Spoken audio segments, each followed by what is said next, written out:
अगर आप class 12th में हैं और केमिस्ट्री पढ़ रहे हैं तो आपको ये क्रिस्टलीय ठोस और अक्रिस्टलीय ठोस में अंतर पूछता है कि क्रिस्टलीय ठोस और अक्रिस्टलीय ठोस में क्या अंतर है। तो आइए हम लोग अंतर को समझते हैं।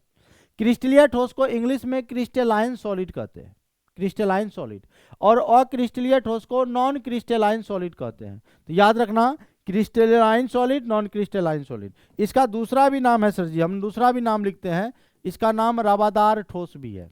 याद रखना, रवादार ठोस भी है।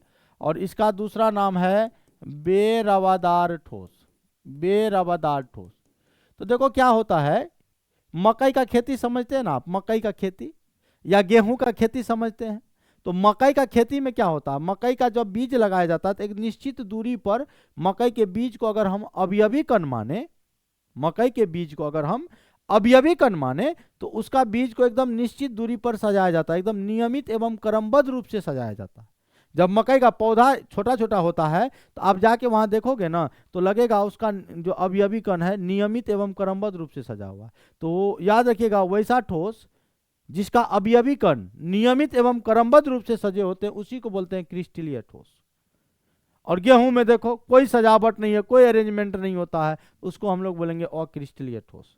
तो इसका परिभाषा क्या लिखिएगा कि वैसा ठोस, वैसा पहला पॉइंट वैसा ठोस जिसका अवयवी कण, जिसका अवयवी कण नियमित एवं क्रमबद्ध रूप से सजे होते हैं, नियमित एवं क्रमबद्ध। देखिए एकदम कितना प्यार से लिख रहे हैं, क्रमबद्ध रूप से सजे होते हैं। पहला पॉइंट यही हुआ कि जिसका अवयवी कण नियमित एवं क्रमबद्ध रूप से सजे होते हैं। इसमें क्या लिखेंगे, जिसका अवयवी कण नियमित एवं क्रमबद्ध रूप से सजे हुए नहीं होते हैं। वैसा ठोस जिसका अवयवी कण नियमित एवं क्रमबद्ध रूप से, नियमित एवं क्रमबद्ध, समझिएगा, क्रमबद्ध रूप से सजे हुए नहीं होते, सजे हुए नहीं होते।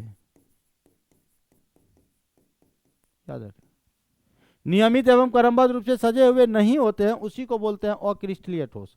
और इसमें दूसरा नंबर में उदाहरणें लिख देना, कांच, रबर, बहुलक।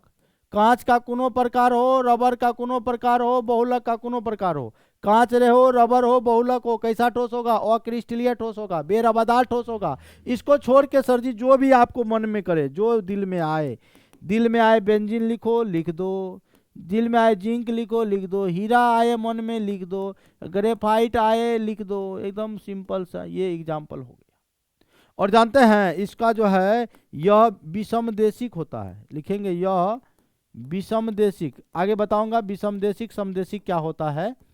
यह विषमदेशिक प्रकृति का होता है, प्रकृति का होता है। और इसमें लिखेंगे यह समदेशिक प्रकृति का होता है, समदेशिक प्रकृति का होता है, प्रकृति का होता है। देखो भैया लिख लिख के पढ़ाते हैं, समझाते हैं ना, इसलिए आपको वीडियो थोड़ा लंबा लग रहा होगा, लेकिन हम चाहते हैं कि शॉर्ट शॉर्ट करके आपको पढ़ा दे। और याद रखिएगा इसमें अवयवी कणों के बीच, चौथा पॉइंट में लिखिएगा, अवयवी कणों के बीच दीर्घ परास होता है। दीर्घ परास मतलब होता है ज़्यादा दूरियां होना, और इसमें लघु परास होता है, यानी कम दूरी होता है, लघु परास। अवयवी कणों के बीच लघु परास व्यवस्था होती है। और इसको काटेंगे ना, काटने पर इसका सतह जो है ना, ध्यान दीजिएगा, इसे काटने पर इसका सतह क्या होगा, समतल होगा। जैसे सेब को काटते हैं ना, एप्पल को जो काटते हैं तो उसका सतह काटने के बाद क्या होता है, समतल होता है। और जैसे आप चक्का खेलते हैं, चक्का चप्पल का जो बनाते हैं गोला वाला, तो उसको काटते हैं तो उसका सतह समतल नहीं होता है, रुखरा होता है। तो इसको काटने पर इसका सतह जो है ना रुखरा, रसु का खो रा, रुखरा, या बोलेंगे असमतल। और एक बात याद रखिएगा, इसे झूठा ठोस भी कहते हैं, इसे सच्चा ठोस भी कहते हैं। क्रिस्टलीय ठोस का दूसरा नाम है सच्चा ठोस, इसका नाम है झूठा ठोस। तो ये रहा आपके क्रिस्टलीय और क्रिस्टलीय में अंतर। मैं थोड़ा साइड हो गया हूं, आपको स्क्रीनशॉट लेने हैं तो ले लीजिए, स्क्रीनशॉट ले लिए। चलिए अब मिलते हैं अगले वीडियो में।